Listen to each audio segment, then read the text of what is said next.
este edema, su etiología y cómo arribamos al diagnóstico.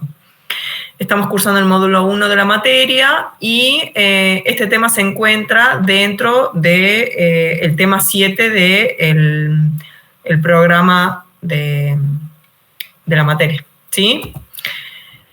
Como concepto de edema podemos decir que es la acumulación de líquido en el espacio extracelular o intersticial, además de algunas cavidades de tipo serosa en el organismo, ¿sí? Como ya vemos clínicamente es bastante notorio cuando este edema se desarrolla. ¿Cuál es el objetivo de reconocer un edema en un paciente que nos hace una consulta? El objetivo de conocer este edema es identificar que el paciente presente un edema y que hay diferentes manifestaciones clínicas de este edema, y también podemos tratar de arribar a cuál es su etiología para también poder saber cuál es su forma en la que se produjo este signo, este gran signo o síntoma. Al interrogatorio nosotros podemos indagar sobre este aumento de volumen, sobre cómo se produjo, para poder evitar así males mayores sobre el paciente, sobre, digamos, intervenciones que nosotros podamos realizar, ya que un edema puede ser una zona en la que nosotros no podríamos realizar un acto quirúrgico, no podríamos realizar un foco de anestesia, no en todos los casos, pero lo ideal sería reducir ese edema, también identificar cuál es su etiología para poder así saber de qué patología podríamos estar hablando que representa este edema. El edema es un signo, como ya sabemos dentro de los síntomas y signos, es un signo, ¿por qué? Porque nosotros lo podemos ver, el paciente lo manifiesta físicamente, no es algo subjetivo, sino que es algo objetivo y puede aparecer en muchas enfermedades, ¿sí? No es que está asociado específicamente a una patología y se manifiesta en cada una de ellas con características muy diferentes de acuerdo a su etiopatogenia, o sea, de acuerdo a quién la produjo y cómo se produjo esta acumulación de líquido. En la piel generalmente se presenta un aumento de volumen que puede ser localizado o generalizado. El tejido que lo recubre se torna tenso, liso, brillante. Y en este caso, como nosotros acá estamos viendo esta imagen, está básicamente en el rostro, ¿sí? Es localizado, podemos ver que se presenta una asimetría y podemos ver cómo puede presentar borramiento de algunos surcos. En este caso, el nasogeniano, digamos, en su parte final está borrado, no en su parte nasal, pero sí en su parte final puede estar borrado más allá de que vemos el aumento de tamaño en esa zona. Para que más o menos entendamos de qué se trata, vamos a hablar del agua corporal o del líquido corporal. Como ya sabemos, del 100% de nuestro peso general, el 60% está constituido por agua. Ese 60% se representa que en 2/3, o sea, el 40%, está representado por el agua intracelular que está incluido dentro de las células, ¿sí? Y esa tercera porción está ubicado en el líquido extracelular, que a su vez se divide en dos intersticios o en dos compartimentos. Sería el intravascular, que es el líquido plasmático que va a formar el torrente sanguíneo, y el componente intersticial o tisular, que sería de un 15%. Acá vemos cómo es esa distribución de líquidos y que hay una variación entre femeninos y masculinos, siendo las mujeres contenemos un 5% menos de agua, ¿sí? Con respecto a los varones, pero en general, a rasgos generales, la división es exactamente la misma, ¿sí? Hay 1/3 que tiene ubicación extracelular. De ese tercio, el 80% de ese tercio es de ubicación intersticial, ¿sí? O sea, fuera de ese componente vascular. Para que nosotros entendamos un poco cómo se produce ese movimiento de líquido entre los vasos sanguíneos y el tejido que los rodea, es que tenemos que más o menos tener en claro cómo se mueve el agua o los líquidos entre esos dos compartimentos, ¿sí? Sabemos que el agua atraviesa libremente las membranas corporales, tanto de los vasos como otras membranas, ¿sí? Esta membrana tiene permeabilidad selectiva, o sea que tiene estructuras en su composición que hace que deje pasar ciertos componentes y ciertos no pueden pasar. Como por ejemplo los solutos, que son las macromoléculas, especialmente estamos hablando de las proteínas que no atraviesan esta membrana, pero son solutos osmóticamente activos, o sea que tienen carga. Y esta carga hace que estos componentes sólidos, o sea, una proteína, por ejemplo, genere una presión en la pared de los vasos que la contienen, y esta presión se llama presión osmótica, ¿sí? Esta presión osmótica va a influir mucho en la distribución de agua entre los compartimentos.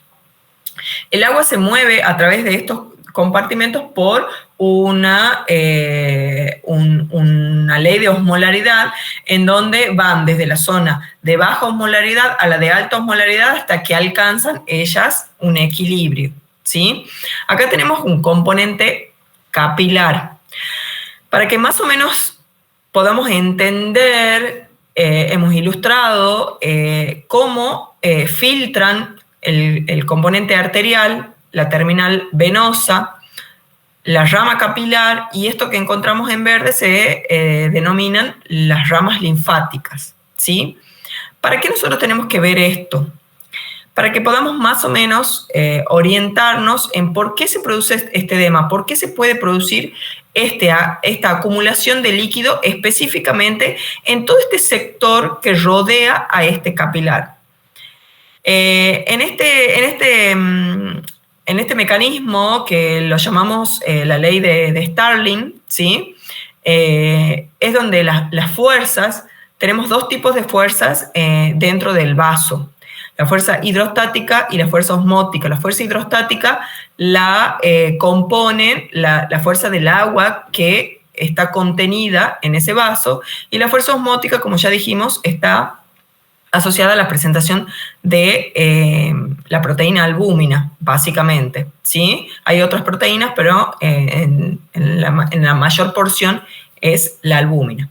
Estos dos componentes son los que generan presión sobre las paredes de los conductos, de los vasos, ¿sí? Pero por el lado de afuera también tenemos líquido, ¿sí? Que también van a generar una presión hidrostática. Y en general, en la zona tisular no hay proteínas, ¿sí? En condiciones normales, las proteínas en esta zona son de muy baja presentación o nula presentación, o sea que presión osmótica en el sector, digamos, tisular no hay. Como la diferencia de presiones entre una terminal arterial y el tejido tisular que lo rodea es alta con respecto, va a generar a filtrar líquidos, que es lo que va a llevar componentes como nutrientes y demás a la zona extravascular o la zona tisular. En la terminal venosa nosotros vamos a tener una menor presión hidrostática, ya que se filtró al tejido circundante, y la presión osmótica va a seguir constante, ya que las proteínas no son permeables a esta membrana vascular.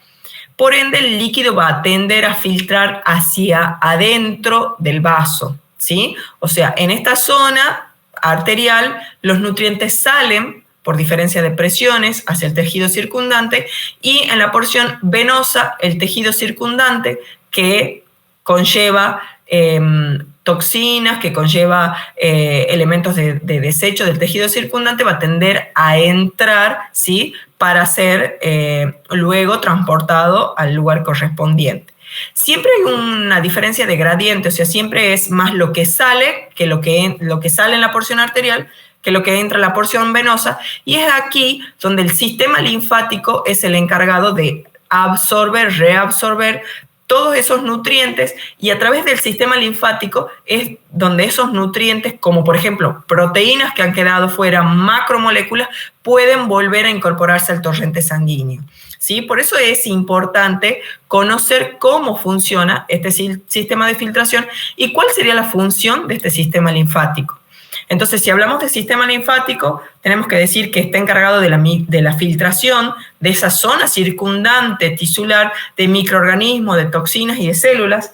Está encargado de la hematopoiesis, o sea, de la producción, de la formación de linfocitos y plasmocitos que actúan activamente en los procesos inmunitarios y también restituyen elementos circundantes, ¿sí?, a la circulación general como lípidos, proteínas y agua.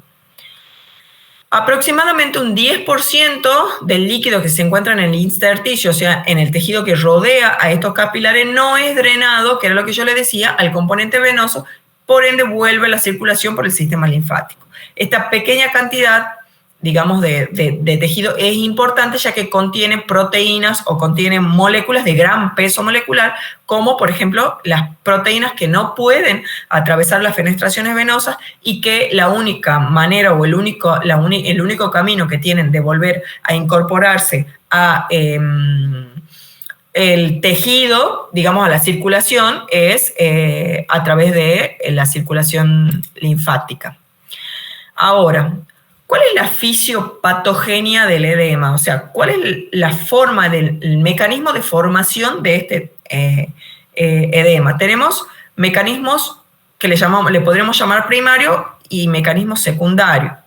¿A cuál le llamamos mecanismos primarios? A los tres primeros, al componente A, B y C.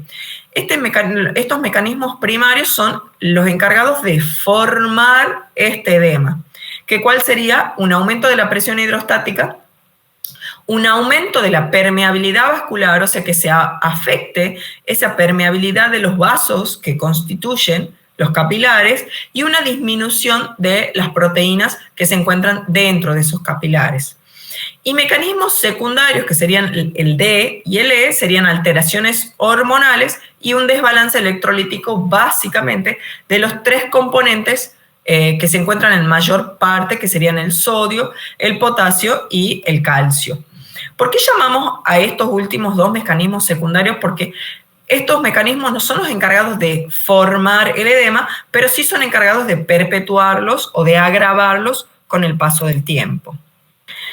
Entonces, en cuanto al aumento de la presión hidrostática, esta puede deberse a muchos factores, como por ejemplo una obstrucción linfática. ¿Por qué se puede obstruir un sistema linfático? Por una parasitosis, como por ejemplo la filariasis, que ya la vamos a ver más adelante, es un tipo de parásito que obstruye ese mecanismo de filtración que tiene el sistema linfático.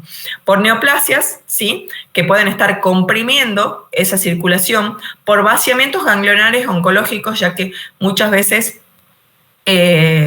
zonas circundantes o zonas vecinas a neoplasias tienen que hacerse el vaciamiento ganglionar, ya que se encuentran afectadas por este tipo de células y por procesos inflamatorios. También este aumento de la presión hidrostática puede estar asociado a una obstrucción venosa, o una obstrucción venosa como una trombosis, o a una insuficiencia cardíaca congestiva, en donde el órgano principal, que es el corazón, está trabajando, digamos, en baja frecuencia, o sea, su gasto cardíaco, su capacidad cardíaca está disminuida, entonces eso hace que haya un éxtasis, o sea, una acumulación de el componente, o sea, del líquido que circula en los vasos, y eso va generando un aumento de esa presión hidrostática. El aumento de la permeabilidad capilar. Este puede estar dado generalmente por procesos inflamatorios, como ser microorganismos,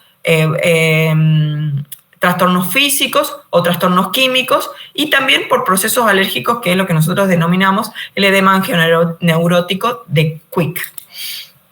Y dentro de un tercer factor, un tercer mecanismo principal o primario que haría que este edema se produzca, sería la disminución de la presión osmótica. Ya sabemos que esta presión osmótica está asociada básicamente a la presentación de proteínas en el plasma, básicamente como principal la albúmina. ¿Y por qué puede variar esa albúmina? Por una disminución de aporte, ¿sí? O sea que haya una desnutrición. Obviamente que la disminución de aporte debe ser sostenida en el tiempo y de gran valor para que se produzca esta desnutrición. Generalmente se da en los extremos de la vida, ya sean niños muy pequeños o en adultos mayores.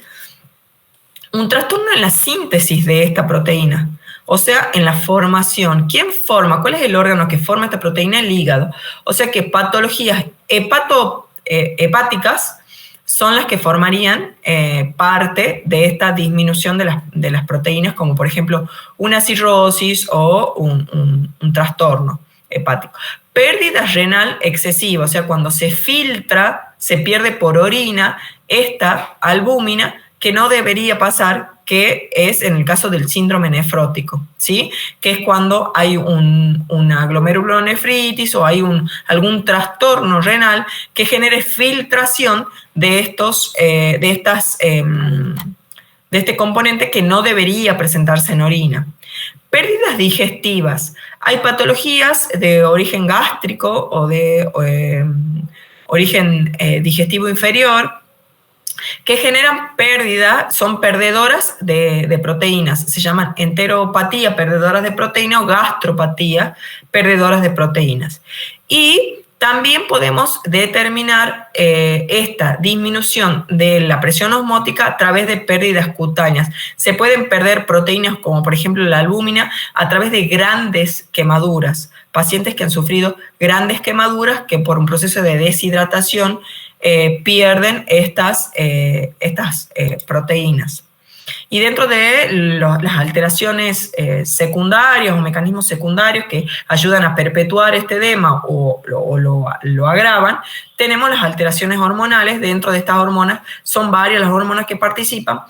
Podemos hablar de la hormona antidiurética, en la que este mecanismo de retención salina genera una hiperosmolaridad, o sea, un aumento de la osmolaridad, activa esta hormona antidiurética y a su vez esta hormona antidiurética aumenta el sodio y el agua, o sea que potencian aún más la retención de líquido.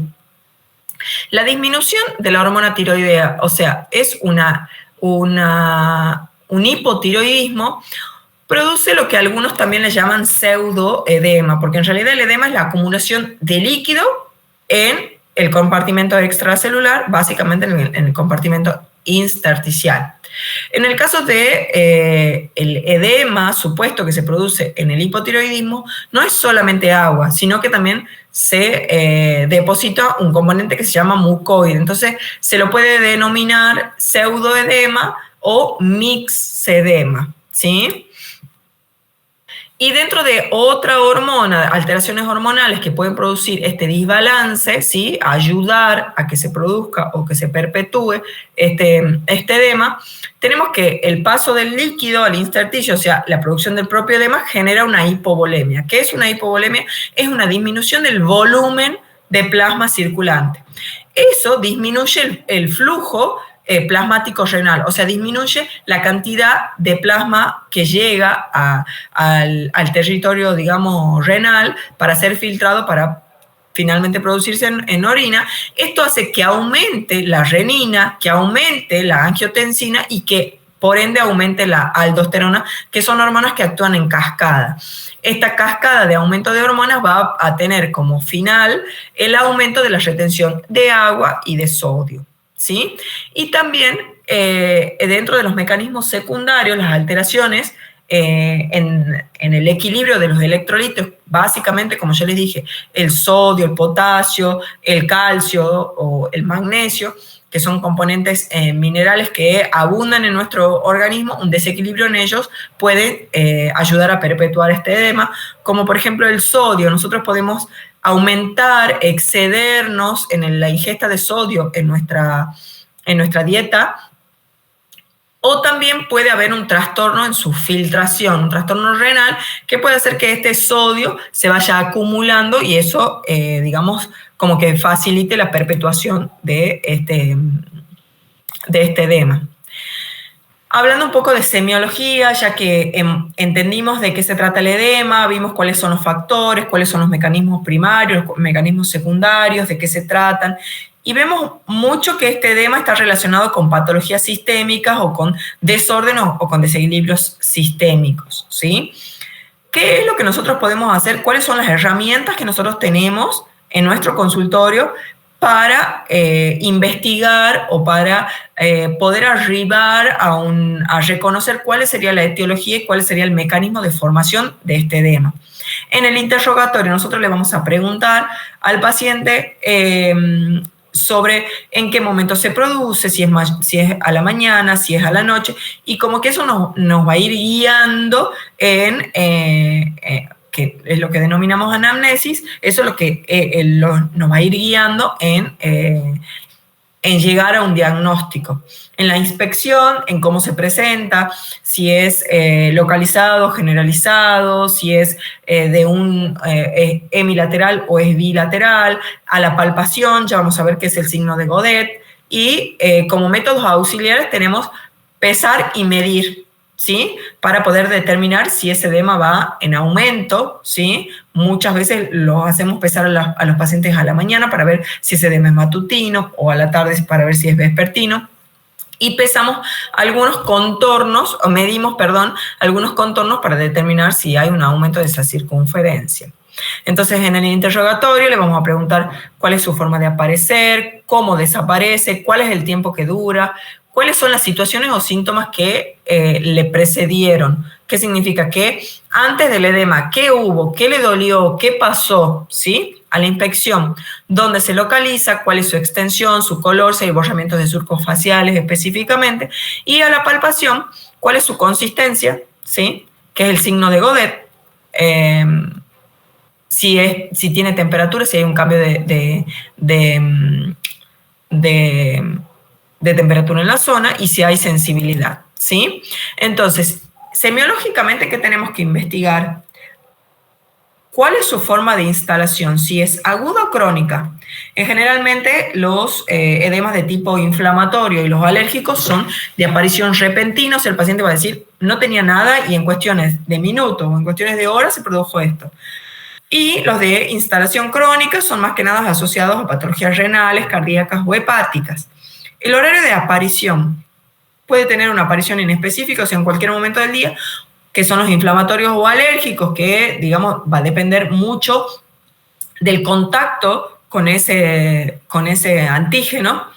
Y también tenemos los vespertinos o los matutinos, en donde el paciente dice, me levanto con las manos hinchadas, la cara hinchada, o a la noche, yo me levanto bien, y a la noche en general es cuando yo siento que tengo los pies hinchados o las piernas duras, las siento cansadas, y eso están más asociados a un trastorno cardíaco o un trastorno venoso en los miembros inferiores.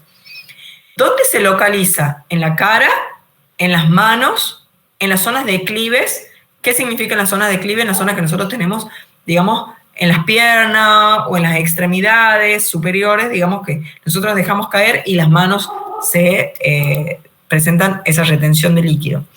En cuanto a la extensión, si es localizado, podríamos hablar de que es inflamatorio o alérgico. ¿Por qué? Porque podemos estar asociándolo específicamente con un agente. Si es segmentario regional, ¿sí? Muchas veces se presentan en esclavina, que se llama, que es por arriba de la clavícula, digamos, hacia el cuello y la cara, en donde estamos hablando de una obstrucción, por ejemplo, de la circulación de la aórtica. En cuanto a la extensión, podríamos también hablar de que es generalizado, y esto habla de que es bilateral, ¿sí? Podríamos estar hablando de un trastorno cardíaco, hepático o renal. De acuerdo a su color, si es normal o pálido, si es un color cianótico, un color azulado, si es rubicundo, si es ictérico, podríamos asociarlo con un trastorno hepático. Y en cuanto a la temperatura, si desarrolla temperatura, tiene el mismo color que en realidad no es el mismo color, sino la misma temperatura que la piel circundante.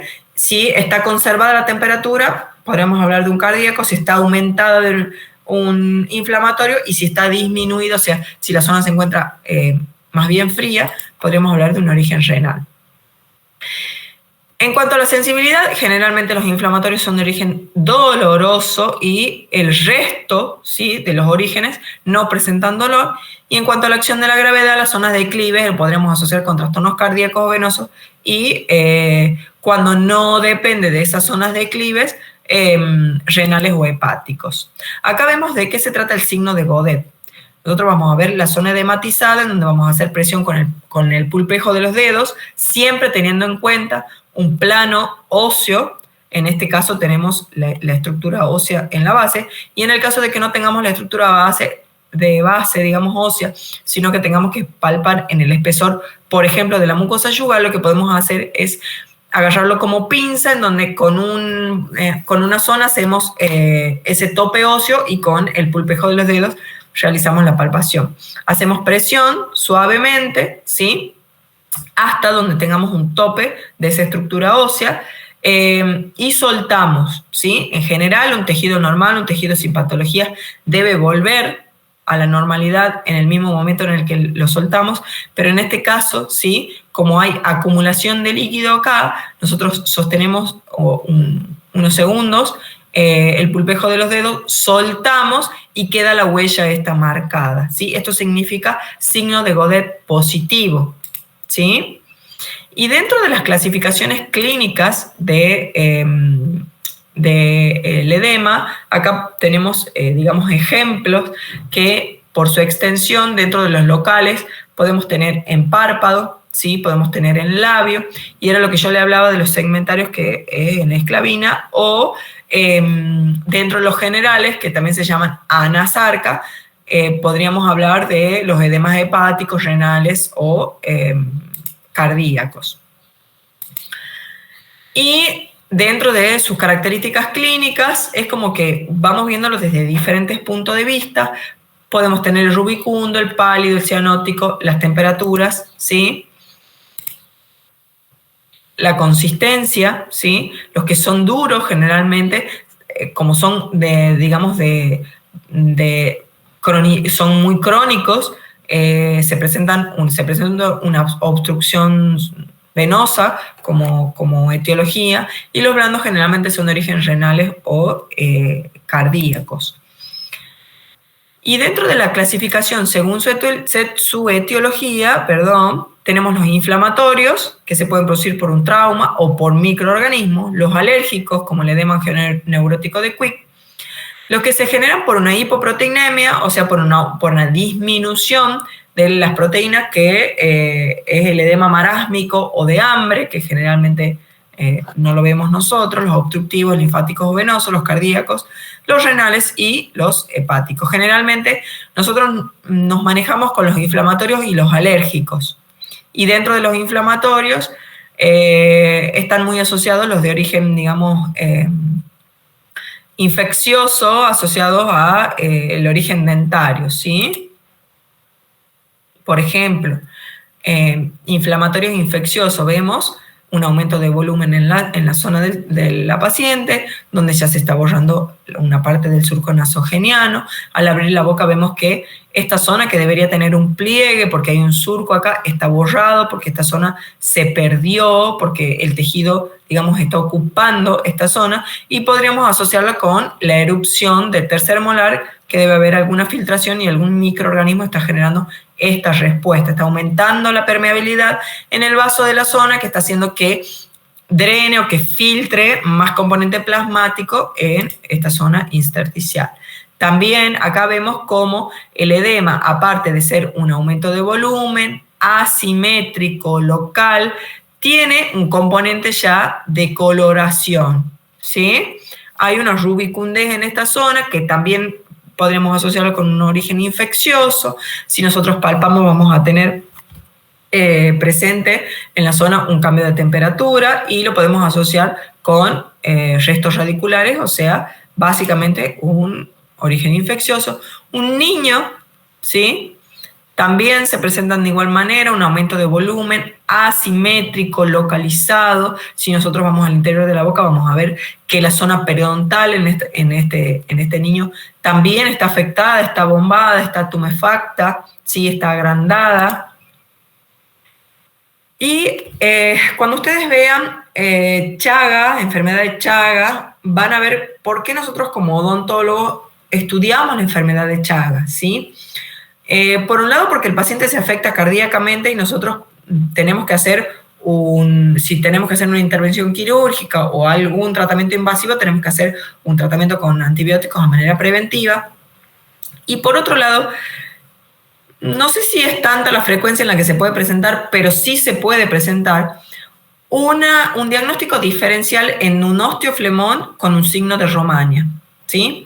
Hoy hablábamos con mis alumnos, que calculo que alguno estará presente acá, de lo que se llama diagnóstico diferencial. ¿Qué es el diagnóstico diferencial? Es cuando patologías se presentan clínicamente de manera similar o hay signos o síntomas que son muy parecidos, pero en realidad quien desencadena o quien forma son etiologías totalmente diferentes. Para eso se hace un diagnóstico diferencial. Cuando yo encuentro cierta similitud entre una y otra patología y ahí hago las diferencias. Y lo que estamos por hacer ahora se llama diagnóstico diferencial. Lo que nosotros tenemos acá es un osteoflemón, ¿sí? Es un edema producido por una infección en un elemento dentario y lo que nosotros tenemos acá es un edema, ¿sí?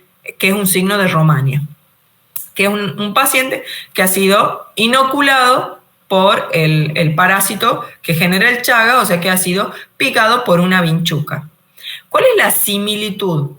Que ambas expresan un edema unilateral, que ambas expresan muchas veces el edema del párpado inferior, ¿sí? Un aumento de volumen que se produce de manera aguda, ¿sí? Esas son las similitudes. ¿Cuáles serían las diferencias entre estas dos pacientes? Si la infección se produce en un canino, el edema puede hasta ocluir el ojo, o sea, hacer que el paciente tenga el ojo cerrado por el propio edema, pero el edema va a ser solo del párpado inferior porque no llega a abarcar párpado superior, a diferencia del edema bipalpebral que se genera en el signo de Romaña, ¿sí? Ahí ya tenemos la primera diferencia. ¿Cuál sería otra diferencia? El lugar en el que el paciente vive, ¿sí? La vinchuca habita lugares en donde las casas son de barro, donde están construidas por paja y donde, digamos, hay un contexto en el que esta vinchuca puede desarrollarse, a diferencia si vivimos en una casa de material y no, digamos, no es un hábitat para la vinchuca.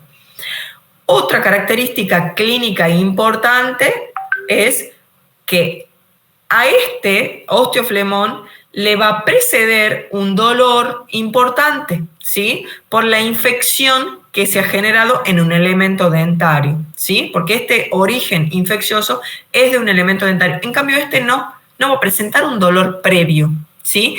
Puede ser del día anterior, de la noche anterior, de 2 o 3 días anteriores que el paciente venga, digamos, como soportando hasta que se produce esto, ¿sí? Hasta que se produce este edema, que generalmente ya cuando llegan a este nivel ya no hay dolor, pero sí estuvieron con dolor de manera previa. Sumado a que nosotros abrimos, digamos, hacemos una inspección intraoral y vamos a detectar que puede haber caries macropenetrantes o restos radiculares o algún foco infeccioso que esté asociado con este proceso, a diferencia de este que podemos encontrar o no, pero en realidad su origen no es infeccioso intraoral, sino que el parásito circunda acá en la zona y esta es la respuesta. Espero que haya quedado claro lo que significa diagnóstico diferencial, ¿sí? Acá podemos ver en el interior de la boca qué sería lo que nosotros encontraríamos en el caso de una paciente como la anterior que va a presentar un edema, ¿sí? En la zona asociado a un elemento dentario que se presenta o como resto radicular o como un elemento dentario con una caries macropenetrante. Estos son los de origen inflamatorio traumático. Ya vemos cómo el paciente se muerde y genera edema en esta zona. Vemos acá cómo se muerde y genera este labio hinchado, ¿sí? Es muy importante analizar los hábitos de los pacientes, ¿sí? De origen traumático por la presencia de los brackets, ¿sí? Acá tenemos una pérdida de sustancia, pero está rodeado por un gran edema, hay un gran cambio de color en la zona, un aumento de volumen por ese trauma localizado en esa zona, ¿sí?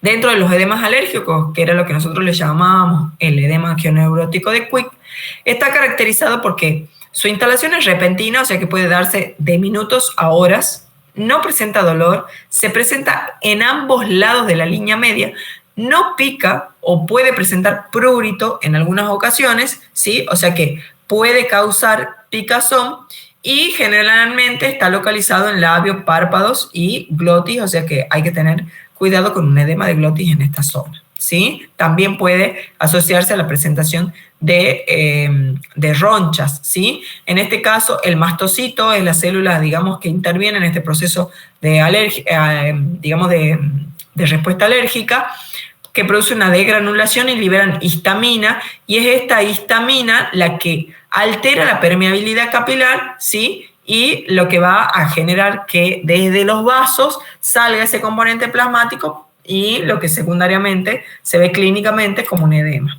¿sí?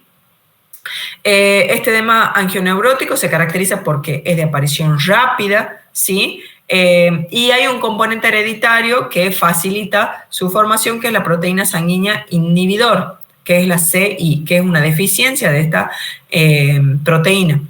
Y bueno, como vimos, hay un aumento de volumen y como les dije, este aumento de volumen puede estar dado de minutos a horas y esta tumefacción puede venir acompañado de un eritema y de prurito, o sea, de picazón o no. ¿Cuáles son los factores asociados a la formación de este edema angioneurótico? Algunos medicamentos, algunos alimentos, cosméticos, metales. En el caso de metales podemos hablar de un proceso alérgico de contacto, sé que va a ser local, a diferencia de, por ejemplo, los alimentos, que cuando los consumimos generan respuestas alérgicas generalizadas, al igual que los medicamentos. Diferente es el cosmético y el uso de metales, por ejemplo, un anillo, una cadena, un aro, que va a generar la respuesta inflamatoria localizada en la zona de contacto con este alergeno. Un edema por medicación, paciente que llegó con la presión por las nubes a una guardia, le dieron un antihipertensivo y generó este gran edema en la lengua, ¿sí? Edema por alimentos, ya vemos que es generalizado, ¿sí? Que se da en los ojos, es bipalpebral, bilateral, a diferencia de un alérgeno de contacto que está dado solamente en la zona donde tuvo contacto el metal o el cosmético, la crema, el jabón o lo que sea con la piel. Este sería por una hipoproteinemia, ¿sí? Vemos que esto se denomina ascitis, ¿sí? Que es la acumulación de líquido en la zona abdominal y como ya dijimos puede estar dado por un déficit en la ingesta de esta proteína, por un déficit en la producción de esta proteína asociada al órgano que la produce, que es el hígado, y por un trastorno en la función renal, en donde se está filtrando proteína por ahí y estamos perdiendo proteína, ¿sí? Este es el parásito del que yo le hablaba, de la filaria, ¿sí? Que se encuentra presente en Argentina, en la zona del Río de la Plata, ya que Asia, América Central, América del Sur son zonas endémicas de la ubicación de este parásito, ¿sí? Que genera clínicamente la elefantiasis, ¿sí? Este parásito es transmitido como una larva por los mosquitos, ¿sí? Y como ya hablamos, la zona endémica es Asia, África y demás. Su forma sintomática se denomina elefantiasis, que es el aumento de volumen en las extremidades. ¿Y qué es lo que hace este parásito cuando entra al organismo? Obstruye el drenaje linfático, o sea, va y taponea, ¿sí? Los capilares, los finos capilares de la circulación linfática, entonces evita que ese sistema absorba o reabsorba ese componente líquido que se encuentra en el compartimento tisular, ¿sí? Un edema generalizado es cuando la acumulación de este líquido sobrepasa el 8% del peso corporal del paciente. Los edemas cardíacos generados por una insuficiencia cardíaca, o sea, por una hipertensión, por ejemplo, obedece a las leyes de gravedad. ¿Qué significa eso? Que vamos a tener que el paciente presenta los pies hinchados, el edema puede ir ascendiendo por las extremidades, o sea, por las piernas, con el paso del tiempo, se agrava cuando el paciente permanece con mayor tiempo parado, y en las zonas en las que este edema permanece por mucho tiempo se pueden transformar, digamos, en colores rojizos o violáceos, ¿sí? Y también tenemos los dedos en palillos de tambor, en donde el dedo se agranda, la punta de los dedos se agranda y las uñas se curvan, pero por el propio edema, y está asociado a algunas enfermedades como una fibrosis quística o una enfermedad cardíaca cianótica congestiva, por ejemplo. La insuficiencia cardíaca congestiva disminuye este gasto cardíaco, como les explicaba, hace que la sangre se estanque, que el volumen minuto de sangre disminuya, por ende el flujo renal disminuye, por ende el riñón considera que hay bajo volumen, por ende se empiezan a producir hormonas que, como la aldosterona, que es la que ya explicábamos, producida por las suprarrenales, en donde esto hace que se acumule más líquido y más sodio en el organismo, ¿sí? Las insuficiencias renales generalmente no obedecen a zonas declives, se dan generalmente en la cara, en zonas lábiles, de tejidos lábiles, como ser los párpados. No sé qué hice.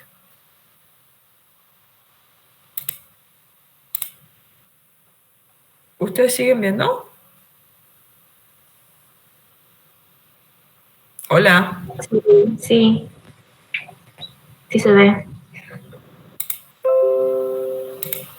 Pero no sé qué. A ver.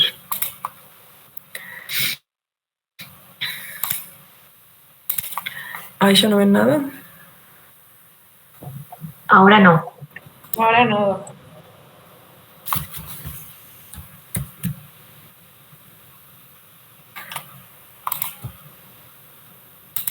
Ya falta poquito, así que.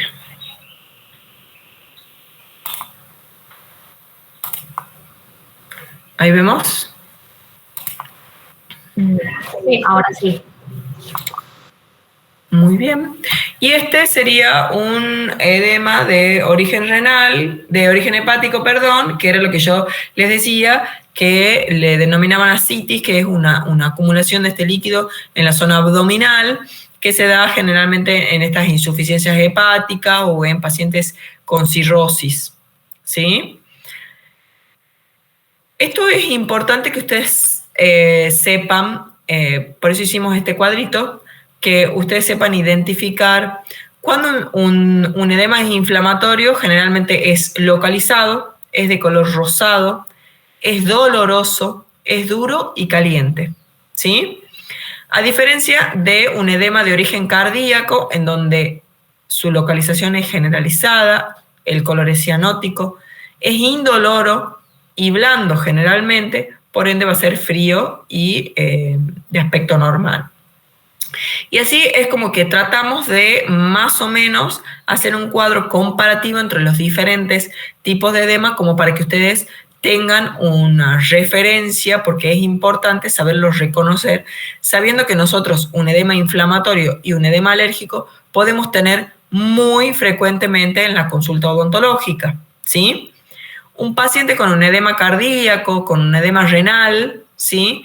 Tenemos que hacer, es importante que lo identifiquemos para que hagamos una interconsulta con su médico de cabecera para ver qué patologías en realidad es la que está produciendo este edema, para saber qué es lo que nosotros podemos hacer y qué medidas tenemos que tomar para que no producir, digamos, más daño en ese paciente. Esta es la bibliografía consultada para realizar la clase por si tienen alguna duda. Y muchas gracias por su atención. Ahora me dirán si alguien tiene alguna duda, alguna pregunta.